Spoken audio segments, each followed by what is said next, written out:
This Kirblog's on Yu-Gi-Oh!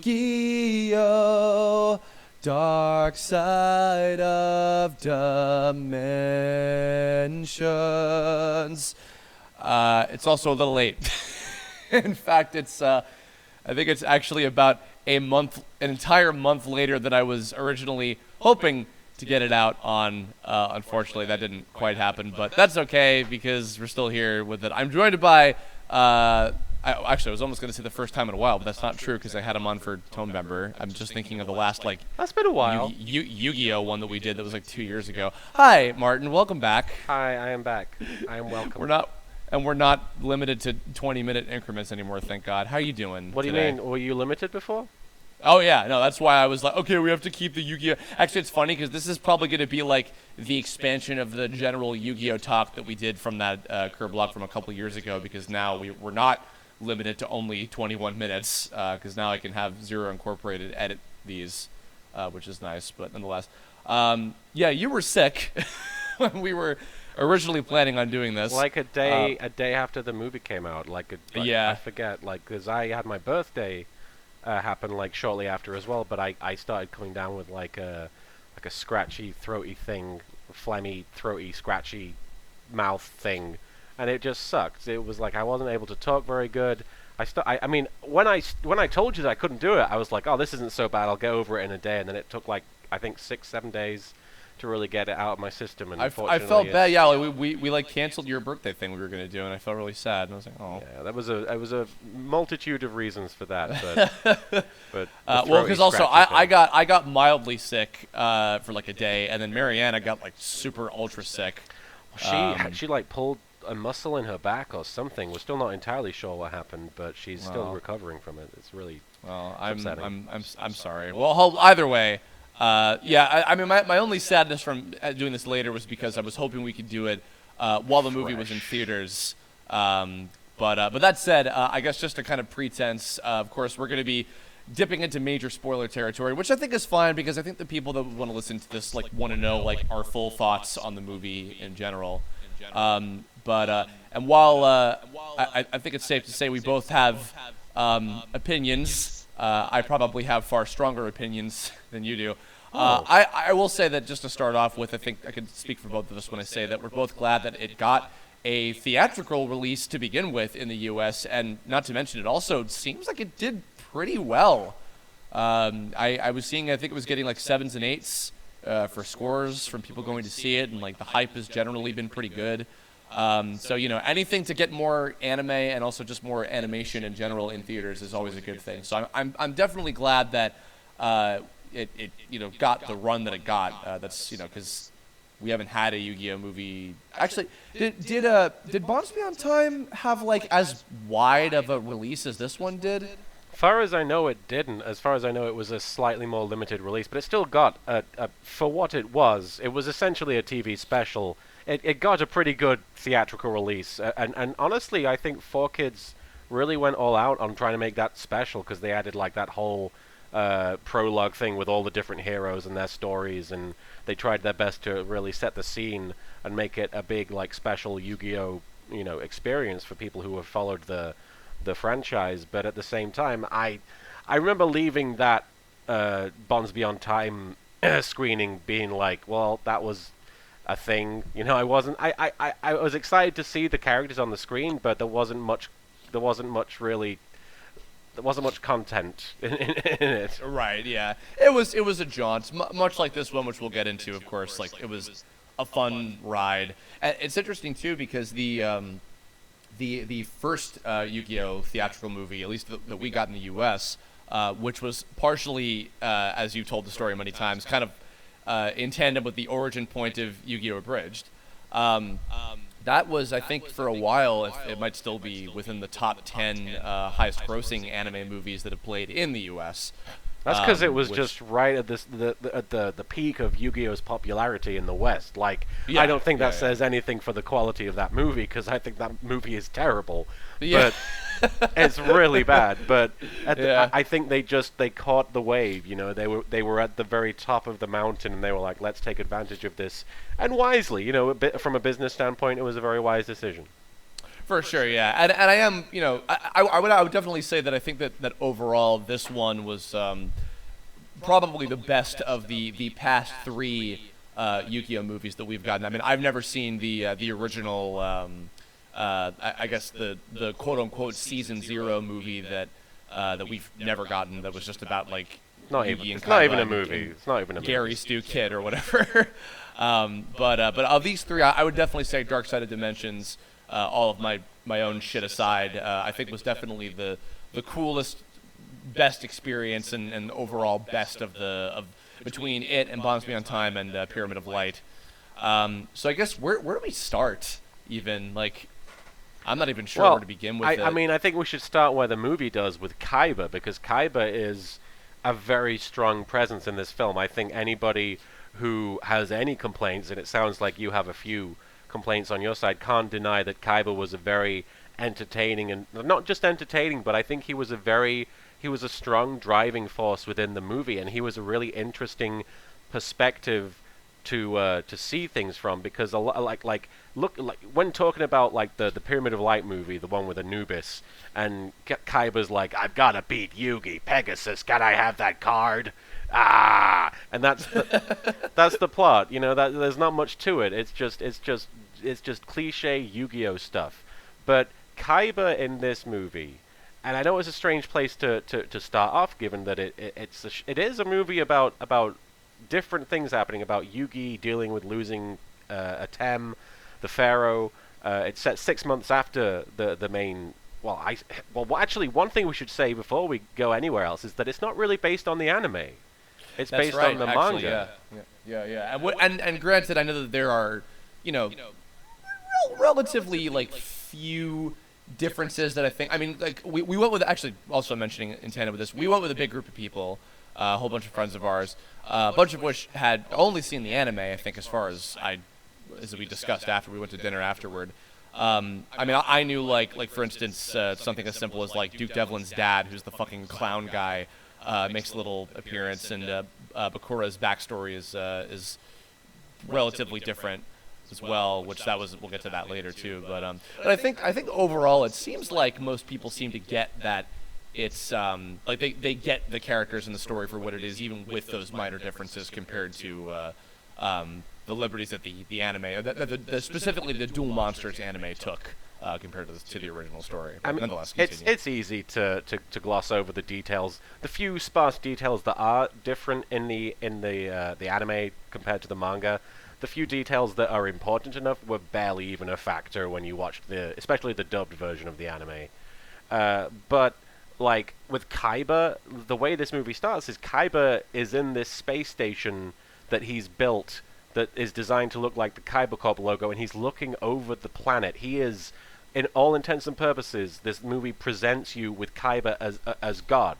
That's literally the image it presents you with to start with, is Kaiba overlooking the planet. Which is why I was to blow this joke off earlier.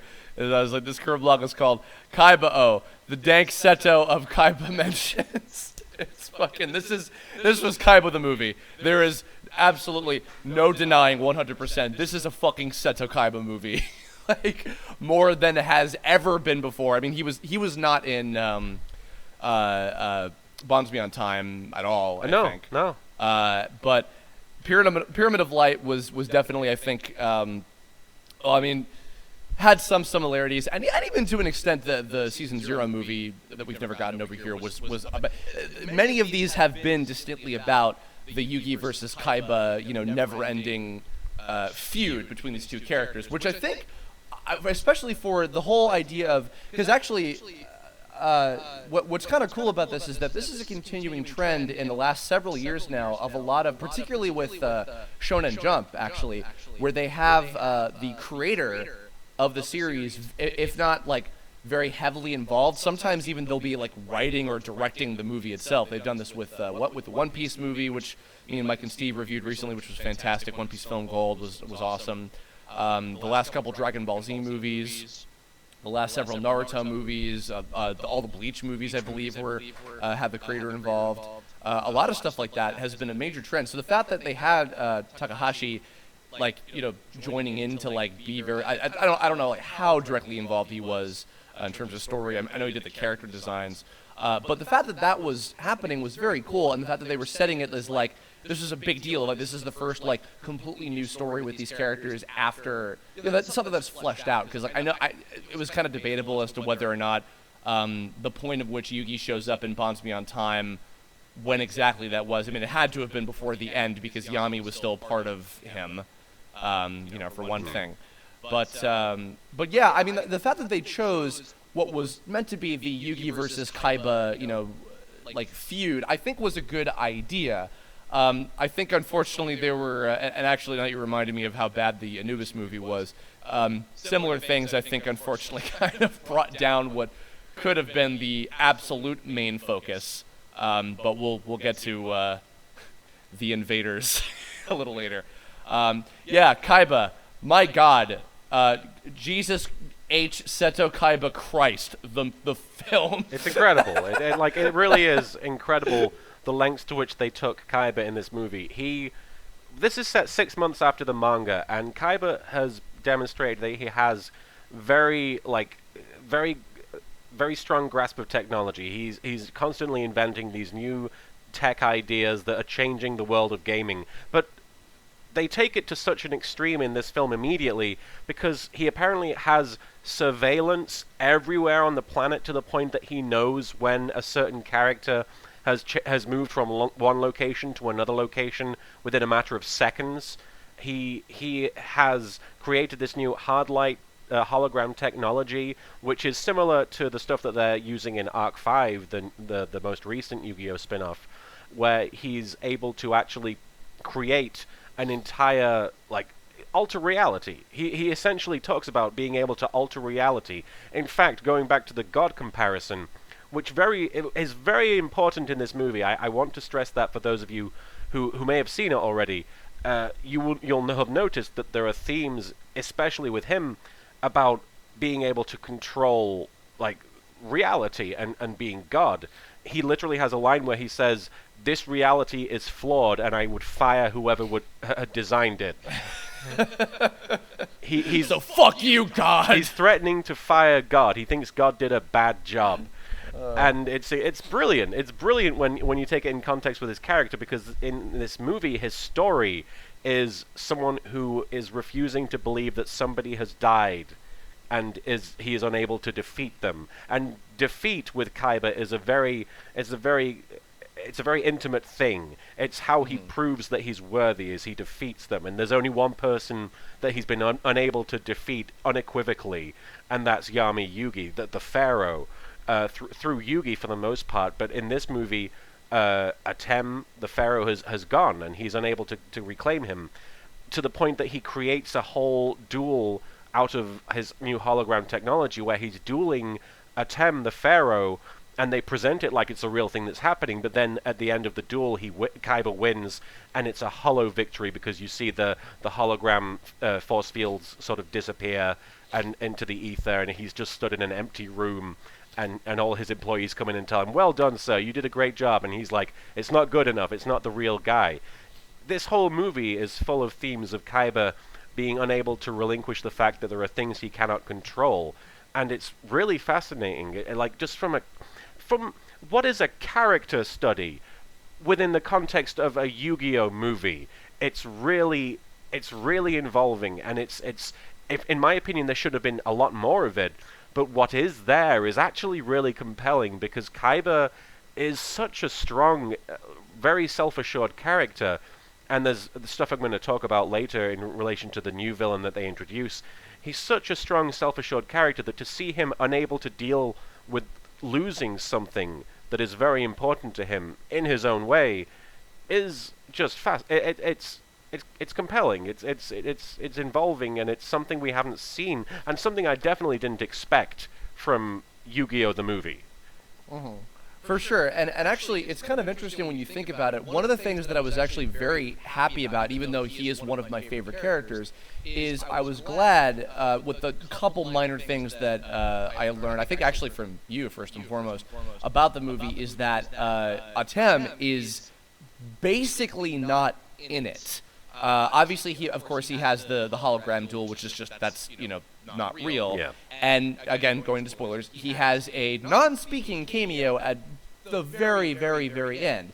Part of the reason why I was very happy about that is that what I was fearing very much, especially when I heard about, not to dip too much into the stuff with Aigami yet, but what I was terrified of was that the whole movie was going to culminate eventually in Atem coming back, even if it was going to be temporary. I thought that he was going to come back and then, like, magically fix everything and the other characters don't get to develop, which, may or may not even necessarily be the case. But I'm glad that his involvement was limited, because I think the centerpiece of the fact that Yugi, Kaiba, and to some extent Aigami, but specifically Yugi and Kaiba, the fact that the movie really, when you boil it down to its like absolute core, it is about these two characters who have a very, very strong tie to each other, a very complicated kind of tie to each other.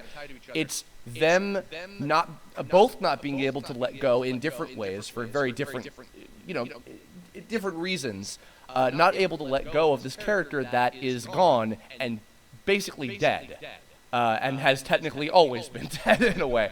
Because like Yugi, who of course, at this point, he's, to go a little off topic with Yugi for a second, Yugi is just like continuing to go through his life. He has his friends and his family and plenty of support, and he's just like, still kind of like, in almost like a mourning period of like, I miss him every day of my life, and he was incredibly important to me, and he helped make me who I am today. And I'm like, okay, makes total sense.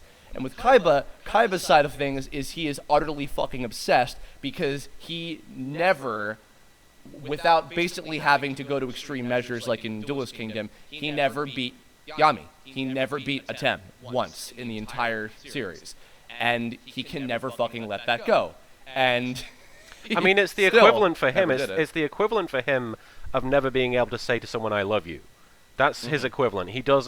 We've never seen him demonstrate, aside from with Mokuba, the desire to have that kind of intimate relationship with somebody, like a straightforward love romance. He expresses himself in a very specific way, and with Atem, this is him losing somebody. It's the equivalent for him of losing a loved one, watching them die, and realizing, oh, I never told them I loved them. And the extreme lengths he goes to try to rectify that are powerful because of that, because of what that means to him as a character. And it's interesting that it's so, I don't want to say downplayed, but it is significantly less so on the side of Yugi in this movie. With Yugi, we get that one scene on the bridge where he remembers the ceremonial duel and watching the pharaoh walk into the afterlife. He had that moment.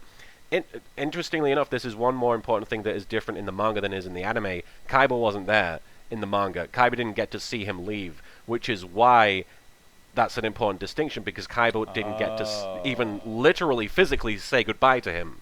So then the last time you would have seen him, I guess, at all, would that have been Battle City, or did they cross paths at the beginning of the Egypt stuff? I don't even remember, actually. I honestly, that would probably be something that I would ask people to post in the YouTube comments, but I know for a fact he was not present at the ceremonial duel. I don't believe he was even on the boat when they traveled there, because in the anime there's a scene where Kaiba literally picks up Yugi and says, you have to let me duel Atem in this ceremonial duel because it's the last chance I will get to do this. And Yugi says, no, it's not your place to do that. And well, okay. No, it's good. Go ahead. The other kind of interesting thing that is really a clear parallel to the two of them throughout the entire series is, Kaiba's the man who has everything. I mean, like, obviously not when he was a child, but for most of his life, he, has it all. He is so fucking up on himself, and yet he's also a very miserable, person with all these fucking massive problems. And he's miserable originally. I don't think it's fair to say that he's miserable as it goes on. He's very driven, he's very passionate, and he's very self-assured and very self-focused, but he's miserable at the beginning when he is... And he's not even miserable back then. I feel like you're confusing the sort of grumpy attitude he has for a miserable person, because that's not always the same. Well, because also, it's the fact that he's often placed in an antagonistic position, and that he can be like, like up his own ass. He can be, kind of snooty and mean-spirited. The contrast I'm saying, though, is that, like, he has, like, a quote-unquote better life in terms of, like, I have all the money and all the fame and all the everything in the world, and yet, like, satisfaction and, like, all these basic kind of things are often kind of elude me, where meanwhile, Yugi's just some kid who's just like, whatever, I work at my grandpa's, like, rundown game store or whatever, but my life is filled with all these people that love me and care about me, and I'm happy, like, even with the problems that he went throughout the series, like, and that's the kind of interesting thing, is that while he is mourning, and he's, also dealing with the loss of Atem in his own kind of way, he still seems to be a little bit more on top of his shit, which also goes to show, like, later on, where, I mean, there's one of my favorite moments in the entire thing is, like, when it's the little, I use massive quotation marks when I say tournament because it's 2 duels. But when Yugi's the one who's being like, yo, I'm calling some shots here because this is fucked up. Like, and he's like, oh, you're threatening me? Yeah, I'm threatening you. And I'm like, oh my God, Yugi, you already have, like, in these 6 months, like, you're getting more confident. Like, you are able to function as your own person without being, Yugi and Yu-Gi-Oh! In tandem kind of thing, And the fact that Kaiba's dealing with the loss of Atem is obsession to the point of, okay, holy shit, dude, chill out, Like, it's I'm saying it's an interesting parallel to their relationship with Atem when he was around. Yes. I feel like it's like the next kind of, like, with Yugi it's a little bit more muted, and with Kaiba it's taken to a fucking extremity, Absolutely. I interrupted you. Sorry. Oh, no. I mean, going back to what you were saying, and I feel like a lot of what we're talking about, unfortunately, isn't specific to the movie, but it's important to talk about because of the content of the movie. Kaiba and Yugi both shaped their own realities to a huge extent, because Kaiba, with his money, he took Gozaburo's company, his father's company, and changed it to be about gaming and about the thing that he's passionate about. Yugi found a Millennium Puzzle and wished for friends, and as a result, he was able to rise to the top of the Yu-Gi-Oh!, the Duel Monsters league, or whatever you'd call it, and really shine in that field, and also surround himself with people he loves and make people happy. There is a great duality between the two of them, and in my opinion, the movie's strongest points are when they're showcasing that. But also there's another duality that the movie is very subtle about in relation to Joey and Kaiba. There's a lot, and I don't know if we can really go into this without bringing up the villain, but there are comparisons between Joey and Kaiba in this movie that they don't beat you over the head with them, which is very impressive. A lot of this film is about the importance of memories and, reality being shaped by memories that you have and your place in the world of reality. And I guess this is as good a time as any to introduce the villain. The villain is this guy who, when he first appears, is just another classmate in Yugi and Joey and Tristan's class called Aigami. I believe that's how you say it. Mm-hmm. And the way he's introduced is very strange. They all seem to remember him, but they don't know why they remember him, because he wasn't there up until the movie's timeline, as far as we know. But something has happened wherein he has been able to infiltrate their lives and present himself as if he's their friend. They remember him as being their friend, even though logic dictates that he isn't. And then we learn that he is a part of this, I don't want to say cult, but group of mystics who have studied under, spoilers, I guess they're all spoilers, Shadi, who they all call Master Shin, who has given them the power of the Plana. And I can't... It goes a bit off the rails at this point. I hate to say it. Yeah, I mean, I'll even jump in. I hate to say this because... So I will actually... At least to give a shout out on the positive side, some acquaintance of mine, Daniel Johnson, who I thought did a splendid job voice acting. He did. Yeah. Unfortunately, Aigami and I'll further say his posse are probably the biggest glaring weakness that this movie has. Collectively, the new, oh my god, holy shit, we're introducing a new character because it's an anime movie based on a series where we always gotta fucking do that. Here's a new character and his underlings and his magical plot device powers, and it's probably the biggest thing that brings the entire what could have and should have been the main focus, which is the Yugi versus Kaiba shit. I felt like they just kind of brought the whole thing down being there. Like there were elements of something like interesting and cool, like the twist with Shadi. I didn't even expect that to be the case because Shadi's also a very, very complicated character in the manga, and in the anime too, I guess, to be fair. And also a bigger twist that I wasn't expecting at all. And I'm not like a super big Bakura fan, but the inclusion of how Bakura ties in with all their stuff as well. They finally revealed that Bakura killed Shadi, which was very heavily theorized by fans of the manga, which was never specifically revealed until now. Yeah, and I guess to go on a side note, that scene is one of, if not possibly my favorite part of the entire fucking movie, even though it involves these characters that I didn't like. The whole scene with seeing Kid Bakura and Bakura's like crazy dad, and then the Spirit of the Ring showing up for, I guess, in that point the first time, is one of the coolest parts of the entire thing. And I want to give another actually quick shout out because I found out who it was later. Michael Crouch, who voiced young Bakura.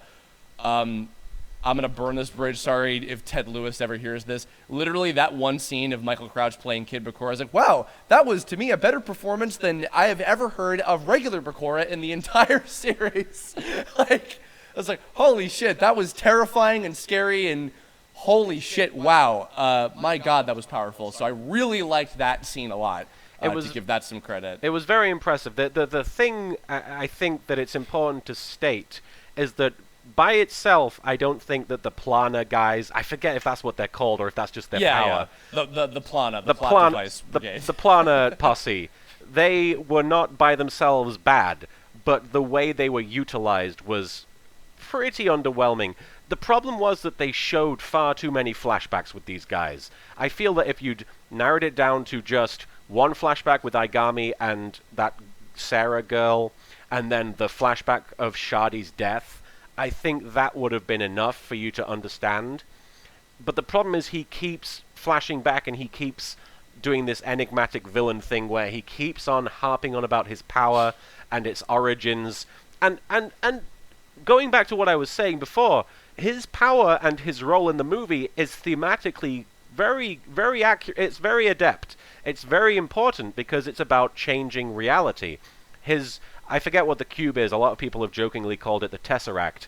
But his cube allows him somehow to send people into other realities where their memories simply don't exist anymore, and they disappear into obscurity. I have a very vague understanding of it because I've only seen the movie once, and I haven't... Yeah, it's just, it's a bummer because, like, he is cool. Like, he's conceptually, everything about Aigami, I think, is cool. Like, his design is, like, fits in with the original series pretty okay.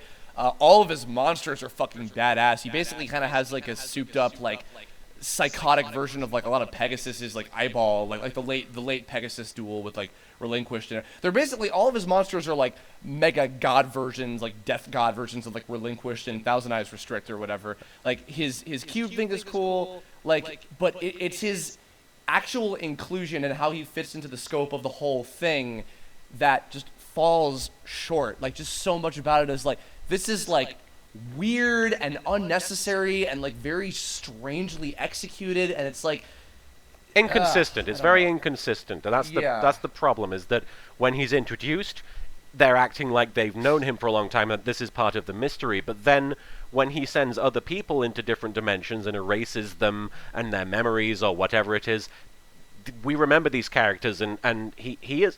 It would have been more interesting if he had literally been manipulating reality this whole time, but that's not what he's presented as doing. If that is what he's doing, then they didn't do a very good job of establishing that or explaining it.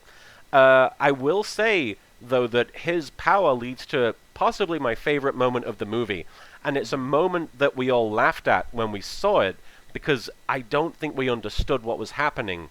And it's such an important moment in Kaiba's life, and this is going back to what I was saying about Joey as well. there is a scene later in the film, and this isn't the one I'm talking about being the best scene, but there is an important scene later in the film where Aigami is walking alongside Ryo Bakura and Joey, and basically he's forcing Ryo to relive this horrible memory of when he, or rather the Spirit of the Ring, used him to kill his master. And Ryo's freaking out, and Joey tries to defend him, and Aigami uses his cube power to send him into another dimension where his memories simply don't exist. So he's running down this long corridor. He's running through Domino City, trying to.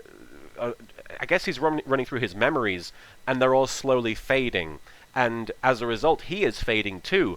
But then he remembers one specific memory, which is confronting Yami Yugi at the end of Battle City and having that duel, which was such a central part of his character. And that remembering that, just being able to remember that so vividly and having that memory be such a strong part of his life is what brings him back into our world. It baffles Aigami that he's able to do it because it shouldn't be possible. But his memory is that strong that it actualizes him. It focuses him, and it locks him in our reality and brings him back. Now, there's a scene earlier in the film where Kaiba he's gone to look at the Millennium Puzzle, and it's trapped. The Kaiba Corp guys have put it in this glass case or whatever, and it's laser protected. And Aigami and his planner guys, they show up, and Aigami tries to do this very same thing to Kaiba before it's really been established what it is or how it works. And he holds up his cube, and Kaiba, his molecular structure, I don't know, looks like it's starting to melt. He's like, there are these like glowing, burning effects happening to him, and you're like, oh shit, he's going to send Kaiba into another dimension and destroy him. And Kaiba just stands there and just rejects it. He's just like, are you kidding me? I'm Seto Kaiba. Why do you think this would work on me? And we laughed at the time because it was like one of those, oh lol, Kaiba is crazy, it is just really intense. Is like 500 times as Kaiba as he was in the show originally. So this is just another example of Kaiba being lol movie Kaiba.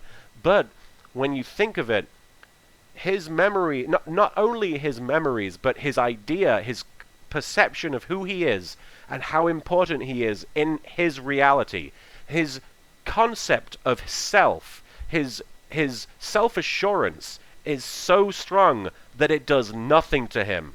And that's such an important moment for him as a character, because nobody else has that. Maybe not even the Pharaoh. Nobody else believes themselves to be so important that this power will not work on them. So I loved that moment. Like, even with the planner and Aigami being kind of shoehorned in, that moment is really cool. Like, not just because it's like, oh, Kaiba's being badass. It's cool because he believes in himself that much, you know?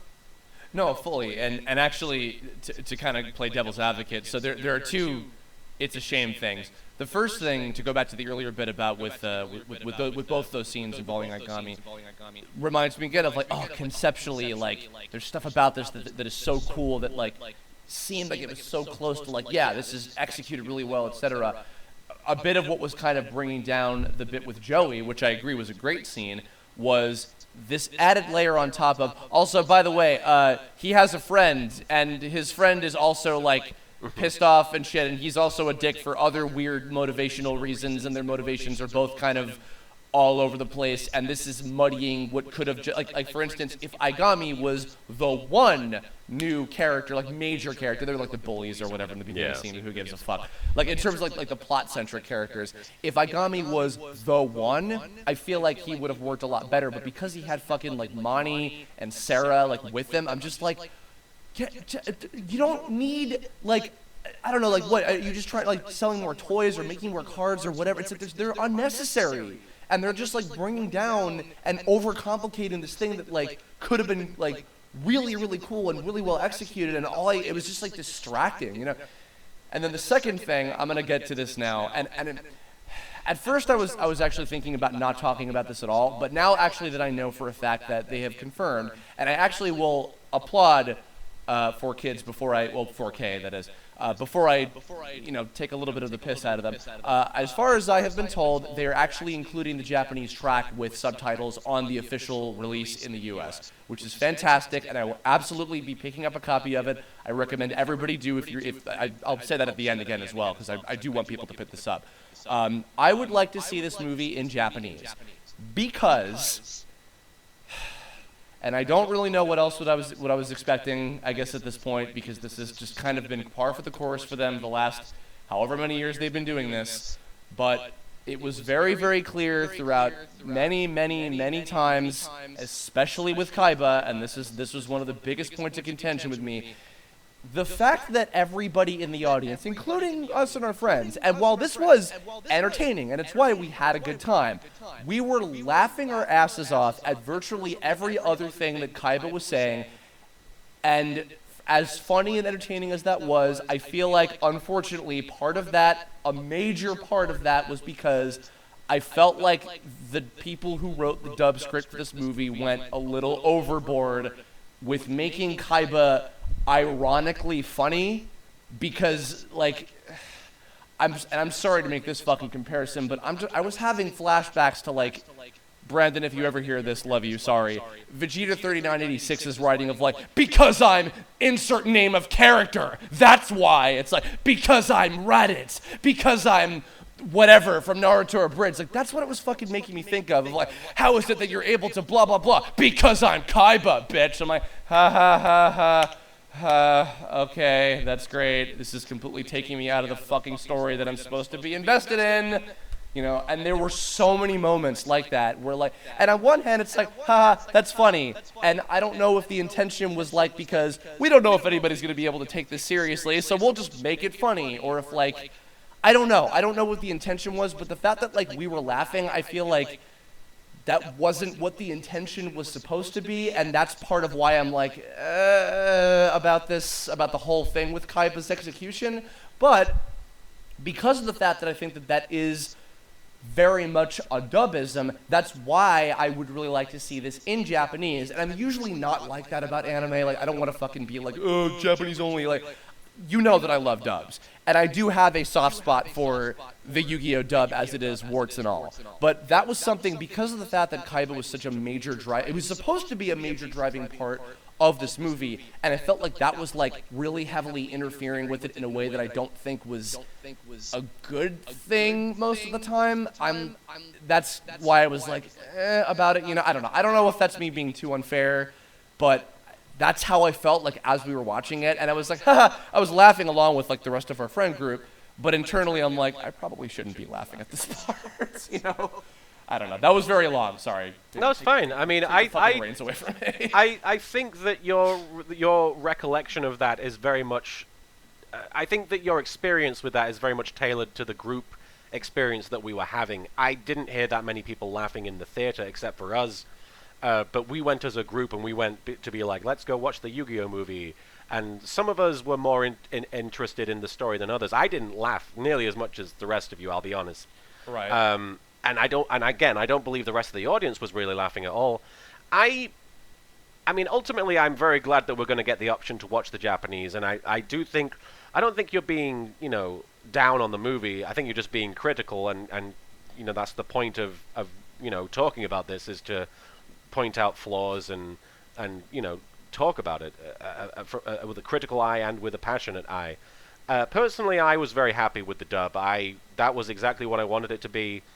It reminded me of Season 1 of Yu-Gi-Oh! And that was not my favorite iteration of Yu-Gi-Oh! My favorite iteration is always going to be the original manga stuff. Sure, yeah. But I fell in love with the dub of Yu-Gi-Oh! Specifically the earlier stuff. I feel like when even Battle City onwards, it kind of got a little too ham-fisted. But there was an innocent quality and a very charming quality to the very early episodes on Duelist Kingdom. Mm-hmm. Like the scene where you have Joey trying to cook the candy bars in the background, and we always quote that. Yeah. That's something that they added. I guarantee you that was not probably in the Japanese, but they threw that in there, and that's why I love these characters. I fell in love with that, and this was getting to fall back in love with these guys all over again for just as silly reasons, and if that's a flaw from one person's perspective, that's fine. I genuinely, I loved it because, first of all, it wasn't just I don't want to call it a cash-in attempt, but I don't know how else to call it. It wasn't like Bonds Beyond Time or like the original Yu-Gi-Oh movie where it just felt like, and if you liked Yu-Gi-Oh, you'll love this. This felt very much like the next part of the story that I hadn't gotten for a long time. Yeah. I mean, and granted, sure, it also does still have like, hey, here's all these new cards that you should buy, you know. And but the duels were really cool. Yes, no, absolutely. Which I want to get to that in a little bit too, because I did adore that. To also give again some credit, not to be super down all the time. Yes, I actually did think that overall, and even though it still wasn't great, and I'm spoiled by other shows that I think have generally had better overall dubs for different kind of reasons. But that said, I think that this was definitely the best performances all around from everybody. Dan Green has always been fucking spectacular. I've always really liked, actually, Amy Birnbaum as Taya has always been like one of the better ones for me. Joey and Tristan were fine. Bakura was a little bit better than usual. Eric Stewart was fine. The new characters actually were all very I mean, they have like a lot of the newer actors that have been in the more recent series who, and in my very little bit of seeing stuff from the newer shows, it seems like a lot more characters talk like they're human beings and not like all the time. So, you know, that probably helped. Yeah. No, because even like Billy Bob Thompson played I forget the name of the fat bully guy who looked like he fucking came right out of like the really early parts of the manga. Yeah. Like he was like a character voice, but he wasn't like super obnoxious sounding all the time. He wasn't like Merrick, which makes me want to stab an ice pick into my ear. But sorry, but no, I mean like overall like the tone was pretty good, you know. And here's the thing, too. I don't want to get too much on this tangent because this could be a whole other Kirblog topic. I am not against the idea of dubs taking liberties and having fun with the script. I actually hate when dubs are super direct translation-y because you can tell. My favorite kind of adaptations with dubs are a healthy balance between not having everything sound like literally you took the subtitle track and you're just having the dub actors fit the flaps, and not going to, like, let's just make everything a joke every other line or whatever, which, you know, 4Kids also wasn't the only company that was guilty of that. And also, most dubs now, like, all across the country, most shows don't even do that anymore. There's a couple, like, Yokai Watch, I think, still does that, and I'm just like, guys, we live in 2017. You don't have to do that shit anymore, you know? But nonetheless, and even like for instance, okay, like Yugi, one of the funniest jokes was Yugi's like in the rain, like trying to find somebody. I forget what was happening at the time. I think it was when Aigami showed back up and was fucking everything up at the time. But he runs down and he's like, my cardio sucks, or what is it? He's like, I gotta work on my cardio or something. Like, that was funny. And it's like, I don't know, he was probably just like, I can't find them or something basic. It's like, that's fine. That's not a big deal to me. You know what I mean? But there were a few moments where I was like, all right, I can tell that this is like not meant to be a joke, and it's like we wrote it as a joke. So I don't know. It was a little more leaning towards that side than I would have liked, but it's not like, oh, whatever, it's ruined. Because, okay, I do want to mention real quick, too, because I know I'm being like the more critical of the two of this. I had a good time going to see this movie. I am really glad that this got a theatrical release. I'm glad that it's doing, as far as I know, has been doing very well, and everybody that has gone to see it has generally really liked it. That's why I feel kind of shitty for being so critical of it, because, like, I don't want to be like, no, fuck it was awful or whatever, but, like, I don't know, it's like... Don't get me wrong, man, when you compare it to, like, an actual great movie, it doesn't really even belong in its shadow, but as a fan of Yu-Gi-Oh, I feel like it was exactly what I wanted, that's all, really. I'm trying to think. We didn't really finish the full stuff about Aigami. Actually, one thing I was kind of sad about with Aigami, and especially because they tied in Bakura, during the final duel, yeah, I was really hoping. I was like fucking like clutching Steve or whoever's next to me. I was like, oh dude, oh my god, is it gonna be Zork? Is it gonna be like Aigami and Zork like fused together? Because the whole thing was that it was the Spirit of the Ring was the kind of twist. Oh shit, the Spirit of the Ring is back again. Oh my god, you know, and that was kind of a cool little like unexpected addition to everything. But he just comes out and he's like, I'm a mutant, and I'm just like, oh, okay. It's like, I mean, they even had the potential to just have Yami Bakura, like have it be a three-way duel between Yami Bakura, Yugi, and Kaiba, which would have been like a great way to just send off these characters and be like, here's that fight that never happened, that we finally have the potential to realize it. But Ryo Bakura is in the other dimension, and they bring him back after Aigami is defeated, and the ring is also in the other dimension. They could have had, they had every chance to have Ryo re-find the ring, somehow be influenced to put it on, and come out and be like, ha ha ha, it's me, the real villain, you know? Like, it could have even been that. I understand ultimately what they went with, because the message they were going for was, use your love to change your reality. Don't change reality with hate, even though it seems like an easier and more, a stronger way of doing it, because hate does ultimately change reality a lot more efficiently. We've learned that as a society many, many times over. But the point was, you know, don't let hate drive your actions, let love do it. And the puzzle contrasting with the ring in that scene was meant to represent that. And, you know, the themes are great and the idea is great, but the execution was lacking. Well, okay, on a positive note, because we were kind of teasing about this earlier, let's talk about the duels. Definitely one of the, and very thankful that it was, considering it's fucking Yu-Gi-Oh! Very happy to say that the duels were one of the best parts of the movie. Yeah. Like, they were. Speaking of, you were talking earlier about reminding you of like the early parts of Yu-Gi-Oh! Not just the first season, but even like the Duelist Kingdom part of the manga, where the duels were they were not so, because some people get all kind of like pissy about the fact that like, oh, Battle City was better because the duels were much more adherent to the actual rules of the card game. And I'm like, yeah, there's value to that, but something that was really cool about the duels early on is because there was so much more imagination to just like, okay, we're just throwing crazy shit at the wall, and like you can have like, what was your t-shirt joke of like, then I attach the thing to the catapult turtle and I blow the ring off the thing and it falls, like that was cool. Yeah. That was something that was really, really entertaining and fun about the duels creatively. It touches on an aspect of gaming that just doesn't get showcased in the duels later on in the show, which is, especially with tabletop gaming, ingenuity and creative thinking. Yeah, absolutely. And I felt like the fact that these were kind of more like vaguely adherent to the rules in terms of just like, they felt much more like that early phase of just shit happens and we just summon stuff and it just comes out. Well, they introduced dimension dueling, specifically saying, well, you don't have to worry about, you know, how many stars your monsters have or sacrificing these things.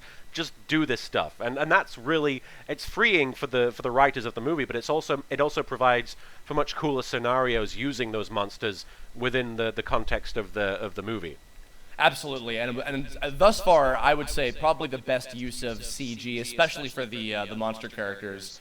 Because I mean, Yu-Gi-Oh! Has always had fucking cool looking monster character designs, like forever, as far as I'm concerned. Even the early ones that were a little more like cutesy or weird looking or whatever, like the manga. But yeah, like I said, like all of Aigami's like relinquished death god things were fucking cool. Like all the new versions of Yugi and Kaiba's old school monsters look cool. You know what? I loved a lot of the Easter eggs and the callbacks within the duels. That was some of the coolest stuff for me. Was that, you know, the first monster that Yugi summons in the tournament at the end is a new version of Soldier of Stone, which was the first card you see him summon, like just sitting at the table with Joey at the beginning of the series. Yeah, like that's super cool.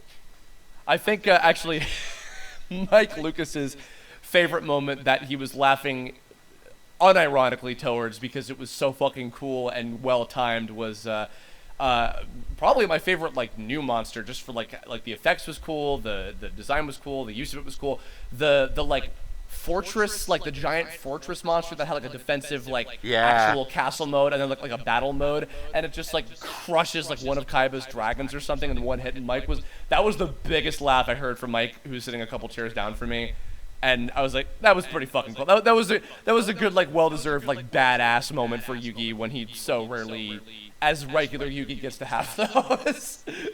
Yeah, and even like the cutesy like the lemon and apple magician girls or whatever, which were like very. I mean, those are probably those and like the 20 new like versions of Blue Eyes, including the hilariously named Blue Eyes alternate White Dragon. Yeah.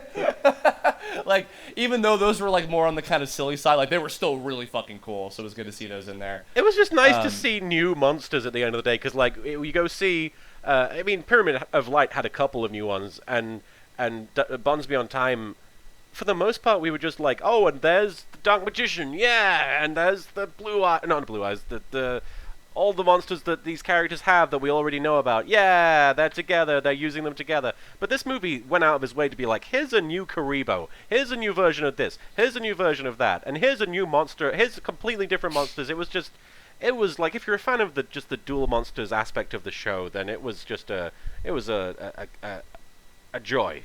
Yeah, no, fully delivers on that. And again, because of the fact that it's Yu-Gi-Oh! And it's such a core concept of, it's such a driving force behind it, is that the gaming part was really entertaining, and one of the best parts of the movie, I think, was very good to see. Because, yeah, like, I mean, the Paradox Duel is, like, it's got some cool stuff to it, but it's, you know. It's 4-5 turns. Yeah, I don't know. And how many, because what, there was Kaiba versus Aigami, there's Yugi versus Aigami, Yugi versus Kaiba, and then Yugi and Kaiba versus like Super Mega Ultra Weird Ass Mutant Aigami. I think are all the duels, right? Is that pretty much? Right? Yeah. Yeah. Oh, did we mention the Tem hologram? Oh yeah. That's yeah. So Kaiba versus the hologram for sure. Yeah. And all the duels are paced really well. Yes. Yeah. Good length. I mean the movie's fucking long for one thing, but like the duels themselves were paced out very very well. Absolutely. I'm trying to think. There was something I was going to get to next after this. I'm trying to think of. Yeah, you know, actually, I'll get to this next. So, so we went with Mike and Steve. We went with Mariana, our friend Caitlin, Michelle, Erica Harlicker. Oh crap, who else was there? Is that everybody? That was everybody, yeah. Yeah. So we went with a big group, and they were all people that like knew Yu-Gi-Oh really well, right? So we went to dinner after when we were talking about this, and we got into like a, I guess, semi-heated discussion about the characters, and particularly with Kaiba. And because that was when I was like, you know, I was thinking about some of my early criticisms after like just having seen it, because of course we were going to talk about it. And I will call myself out for this a little bit. I was saying at dinner that like I actually felt that Kaiba was one of the least interesting characters in the series. I will take that back because I don't hate Kaiba. I don't think that Kaiba is like a bad character. Kaiba has a lot of things about him that bothers me, that like, because there's so many different things that happens with him throughout the entirety of the story. Like, I like his backstory a lot, including even like some of the fillery shit that they kind of extrapolated on within the anime with like Gozaburo and everything. I love him the most in Duelist Kingdom, and like even the stuff before that with like even like in the manga like Death Key and some of that shit. Like that to me is like when Kaiba's like super interesting to me, and like and still also sympathetic, and like you are still rooting for him, and like even when he's being a dick and like or whatever. But then I always think of like Battle City, where like Battle City to me he's just an asshole for this really long arc, and then coupled with like Merrick too, which I mean that's a whole other talk. But then like as kind of a separate character like Priest Seto is interesting, especially with how he fits in with the history of everything.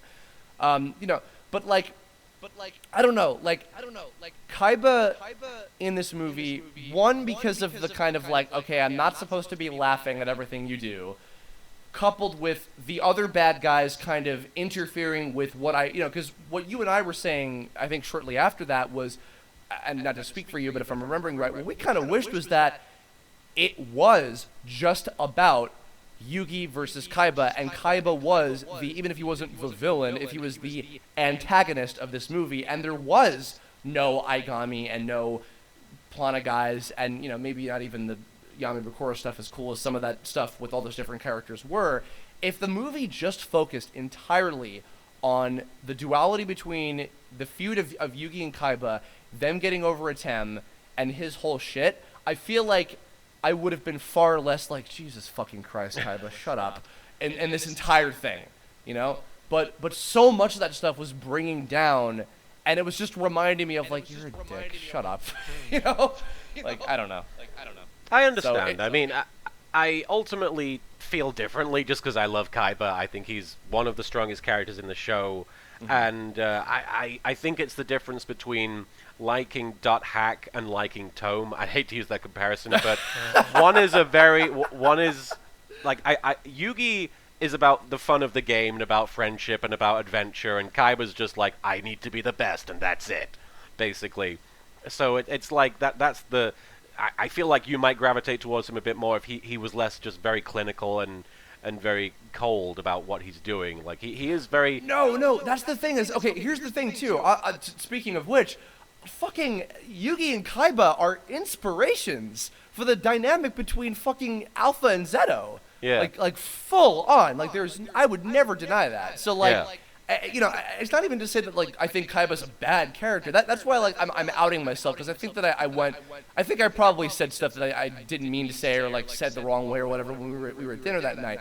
Like it's frustrating because it's like there's much like this movie in general. It's that there's so many things about him that I'm like, I want to like this. I want to find this brilliant, and there's things that I do in just this movie that I think like, oh, this is really cool, and this is a cool like aspect of what's happening or whatever, but there's too many things about it that are like getting a little like muddied or like overcomplicated, or some other character is kind of fucking it up, or like the character itself is like being executed. I don't know. It's like it's so complicated to like fully even explain, and even if I had like 1,000,000 hours to fucking do this, I probably still wouldn't be able to explain it right. Right. Like that's why like I feel like I said this before, but I feel kind of bad for like being so critical about it, because like I can't 100% articulate why, you know, but like, I don't know. And again, I have to keep emphasizing, it did not stop me from enjoying the movie as a whole. But I don't know. Like, I guess at the end of the day, I am very curious to see what maybe even just little minor differences there are in terms of the Japanese version, and maybe if like, okay, maybe there's something to this that like I'm not seeing, that like Martin and the others had like an easier time grasping that I just didn't on the first run through, and like, and just the fact that like I would like to watch it again, you know? Yeah. And actually one other thing too, because I feel like this is worth bringing up, your point about like comparing it to like great films, sure, and I'm not making that comparison either. I think actually the comparison that I am making, and whether or not it is fair or not, I've been seeing a lot of anime movies, particularly in theaters recently. I saw One Piece Film Gold twice, you know, and actually note on that too. One Piece Film Gold had the massive advantage of its movie-exclusive villain and all of his underlings were fucking great, and they were actually better than either of the two previous the creator is involved with this movie, One Piece movies that we've had, similarly to Pyramid of Light and Bonds Me on Time. So I just got off of that for one thing, and I saw Sailor Moon R in theaters with a new dub, which was great, and you know, so like. So it's also more so I'm comparing like, okay, anime movies that are based on like, you know, that are based on like long running series, some of which are shonen, some of which are shoujo, but like, you know, kids based kind of things like that. So, you know, and the fact that like I've had my criticisms with Sailor Moon R, I've had my criticisms with One Piece Film Gold, and I have my criticisms with this too, you know. So it's not all bad. It's not all like, oh, fucking whatever. But like, I guess because like it came right off the heels of that like, okay, maybe that might have been why it was like seeing it more through that kind of lens, but I don't know. I mean, either way, I'm going on way too long. Should we talk about the ending? Should we just wrap it up by talking about the ending? Yes, absolutely. Please take the helm. I've been going on for fucking 30 years. Well, the way this movie ends is very important as well thematically. Basically, after Aigami, his dark side is defeated. And Kaiba actually shows a great amount of humility and actually sacrifices himself specifically so that Yugi can defeat him, which is a huge character change for him. It's a huge, it's a huge display of, like I said, humility.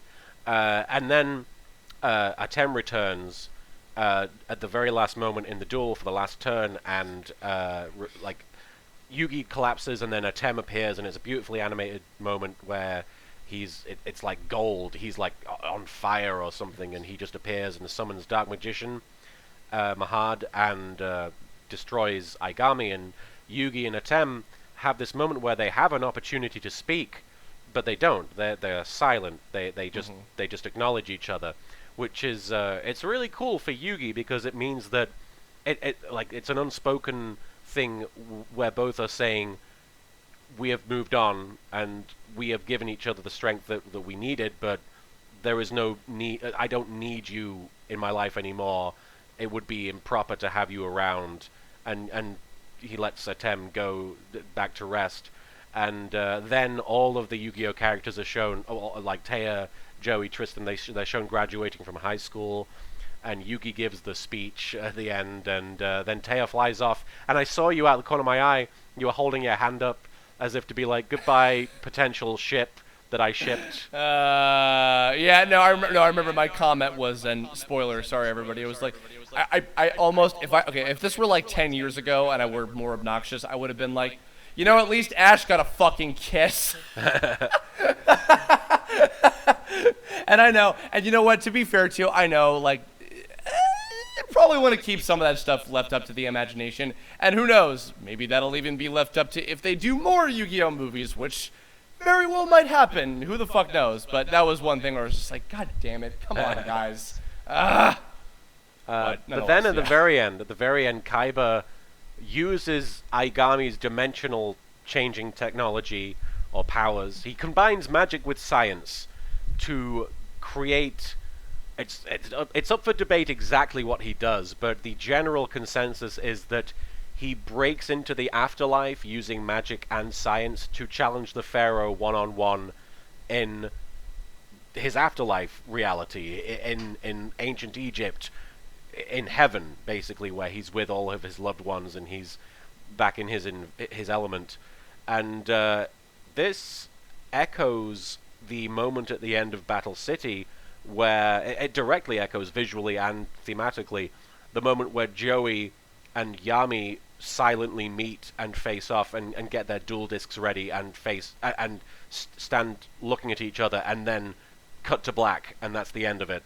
That is important to me, and as ridiculous as this scenario sounds, you could take it as a metaphor, because the important thing is that this moment is for Kaiba what that moment is for Joey, which is closure and is his ability to move on. Because Joey was very it held Joey back that he lost his red eyes, and he didn't deserve it back until he had reclaimed it with honorably by battling the Pharaoh in a duel. Kaiba is reclaiming his self-confidence, his future, by being able to conquer the past and the things that hold him back and defeat them and move on with a clear head. There's debate as to whether Kaiba is able to come back from this, this afterlife scenario that he's found himself in. But what's important to take from it, even if you don't necessarily take it literally, is that this is closure for Kaiba. It is what he needed that he didn't get, that Yugi effortlessly got. Mm-hmm. So I think it's a great ending for that movie, for the story they were telling. Now let me ask you this too, because I remember, so towards the end, something I did like was the fact that Kaiba, pardon me, that Kaiba did give Yugi that final shot in the end. Because to me that was, okay, that is, I'm moving on, I'm accepting that this is what it is, and it's like, okay, cool. Could one argue, though, and I guess by one I'm maybe even saying myself here, that the fact that after that happens, then Kaiba continues to obsessively, oh, well, now I have this new outlet, I'm going to use this thing to, and we don't know if it's he traveled back to the past, or went to the afterlife, or whatever, or maybe it's even a fucking hallucination with his holograms or something, for all we know, who knows. But the fact that he didn't leave that to lie, and then he goes off and he goes to fight the Pharaoh again, and we don't even see what happens, and maybe he lost again. And then maybe it continues because he will just never be able to beat Atem in a duel, because Atem is the fucking best. So, on the other hand, does that also kind of, it's certainly very interesting, and I think it's a very powerful ending, but does it actually say, this is closure, this is him moving on, this is what he needed? Because you could also interpret it as like, wow, he just can't fucking be fixed. He can't get over this. No matter what happens, he will just always be permanently fixated on the idea of, I want more than anything else in the world, including living, to fight and win against this guy. You could absolutely argue that that's what that is, but I believe that the creators, the directors, the animators intentionally framed it to mirror the Joey moment, because here's the thing. Joey essentially getting to the semifinals of Battle City, that's proven his worth as far as anyone's concerned. And he's told multiple times throughout that season that he could just ask for the Red Eyes back and Atem would probably give it to him. But his personal feelings are what matter. His personal worth and his idea of who he is what matters in that moment where he still, after the Battle City tournament is over, takes the time to walk to the center of Domino City and face the Pharaoh and earn his Red Eyes back. Again, we don't know what the outcome of that duel was. We only know that Joey felt that it was an important enough thing that he needed to do it and get that out of his system and move on from it one way or another. Now, they intentionally mirrored that with this, because after Kaiba has his moment where he sacrifices himself so that Yugi can win and defeat the evil force, that doesn't necessarily mean he's giving up the idea of seeing the Pharaoh. I don't believe that. And I won't argue what you're saying is very valid, and a lot of Yu-Gi-Oh fans have complained that this just shows that he's still obsessed and that he will never get over it. But at the same time, I believe, this is what I personally believe, I believe that one of the reasons Kaiba is so angry and so pent up about the whole thing throughout the series, throughout the manga, throughout Season 1, Season 2, Season 3, Season 4, Season 5, is that he has never really dueled Atem. He's never really dueled Atem. He's dueled Yugi with the spirit of the Pharaoh, who doesn't have his memories, who doesn't have an idea of who he really is. He doesn't know his own name. And then what Kaiba is facing in that moment at the end of the movie is Atem 100% realized, and Kaiba 100% realized, effectively. They are both exactly who they really are, and that's the important moment. That's why the scene with the Pharaoh hologram at the beginning is so important, because that isn't real. That is a ghost. That is a mechanical ghost that Kaiba is dueling, and that's essentially who he's always dueled. But in that afterlife scenario that we see at the very end, that is as real as Atem has ever been. Even if he's dead, that is the real spirit of the Pharaoh, or that's the Pharaoh from the past, whoever it is. He's about to fight him at his prime, and that's all the guy really wants. And that's why I think it's why he's going to be able to move on. Well, you know what? I wouldn't have done it with anybody else, but I'm glad that I did this one with you, because of the fact that you have, like, obviously you're known for your show, but, the fact of the matter is that I would say that you're one of the biggest Yu-Gi-Oh fans I don't know about around. that. I mean, I don't know nearly as much about Yu-Gi-Oh as a lot of other people, and I know that that's not necessarily what dictates fandom and what dictates your status as a fan, but these characters are important to me, and that's ultimately that's why I'm passionate about it. Yeah, no, but you know these characters, and you know the truest versions of these characters because of your attachment to this iteration of the franchise, and I'm glad. I say I'm glad because I wanted to have a challenged perspective, because I wanted to have this be like, okay, let's really dissect this, let's really get into this, and the fact that it was a really enjoyable experience. We both got a lot of fun, and we had a good group of people to go with. I think that that was not going to go in thinking oh, this is going to suck or whatever. I think it was really cool that we did this. I'm glad that we got to see it together for the run that it had when it was out here, and I want to pick it up. I want to get a copy of this, and I would love to check it out again. And I'll watch the dub again at some point too, because I do love those iterations of them as well. And I guess any other kind of closing thoughts or anything, or is that pretty much what you got? Pretty much sums up my feelings as well. I'll definitely be picking it up on Blu-ray, and I advise everybody listening who has even a passing interest to at least, at least pick it up. If you don't like it, trade it in for something else. Yeah, but if you were a fan of the original Yu-Gi-Oh series, if you want to see some really cool special effects and CG animation and 2D animation as well, graphically it's gorgeous. It's cool. It's like it's got a lot of like vibrant, crazy shit going on. Like it's a pretty fun story. You know, overall, it's a good time. It's a good time if you like Yu-Gi-Oh. It's definitely worth picking up. I just burped. That was disgusting. Please forgive me, Martin.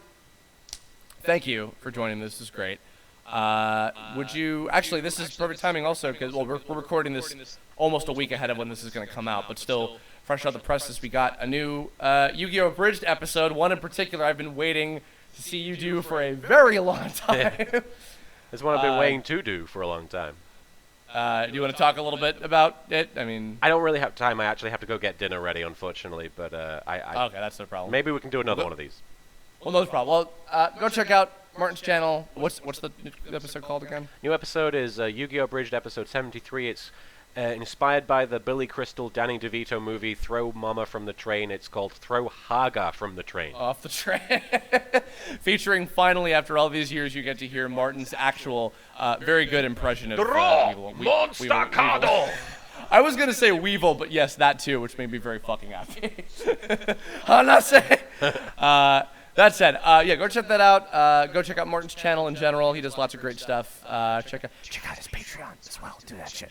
Martin, thank you. And everybody in the comments below, if you had the pleasure of getting to see this movie in theaters, please leave your comments and thoughts and hopes and dreams and aspirations and all that shit in the comments below. And tell us if you believe that Kaiba moved on or if he's going to be obsessed forever. Yeah. Tell us like your interpretation of the endings, like if you agree or disagree with some of my opinions and Martin's opinions and your criticisms and thoughts and your favorite scene, anything like that. All your thoughts. Tell us if you have a story about going to see it with your friends or anything like that. If you went with a big group of Yu-Gi-Oh fans or anything, let us know. I'm curious to read. Maybe Martin will check out the comments if he has time. Who knows? But anything else you want to plug, or is that pretty much it? That's pretty much it.